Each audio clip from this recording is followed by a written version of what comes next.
Hello everyone, কি আছে সবাই? সবাই ভালো আছে, সুস্থ আছে তো? চলে আসলাম জাতিসংঘ পার্কে। অ্যান্ড বন্ধু দ্বীপ দাঁড়ায় আছে, অ্যান্ড আমি তো ভিডিও করতেছি। এখন আমরা খাইবো চটপটি। চটপটি এপিসোড তৈরি হচ্ছে।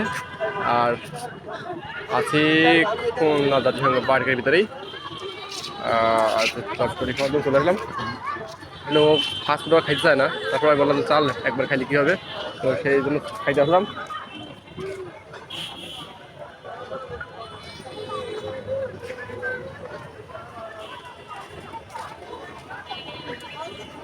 কি হয়েছে ভাই? হয়ে গেছে, ওকে। এই বন্ধু নে,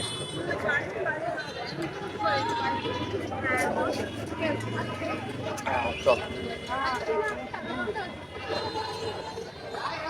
এইদিকে বসি। সুন্দর সুন্দর বসার জায়গাও আছে এই জাতিসংঘ পার্কে। মাঠে বসলেও হয় বা হচ্ছে এই যে বসার জায়গা আছে। দেখ নিয়ে চলে আসলাম 2 প্লেট। এখন আপাতত আমরা চটপটিটা খেয়ে শেষ করি, তারপরে হচ্ছে পরের ভিডিও পরে নাও আসতে পারে, কারণ খাওয়া দাওয়া আগে উড়াদুরা। অ্যান্ড আমি একটা পোস্ট করছিলাম ফেসবুকে যে পরিমাণ পেটি হয়ে যাচ্ছি, তাহলে ফুড ব্লগিং শুরু করি। সেই অনুপাতে শুরু করে দিলাম। ঠিক আছে, খাইয়ে নেই আগে আগে। খুলনাবাসী শুভেচ্ছা নিবেন চন্দ্রবিন্দু উদ্যোক্তা প্ল্যাটফর্মের আয়োজনে হাইজিন সেন্টার সাতরাস্তা মোড়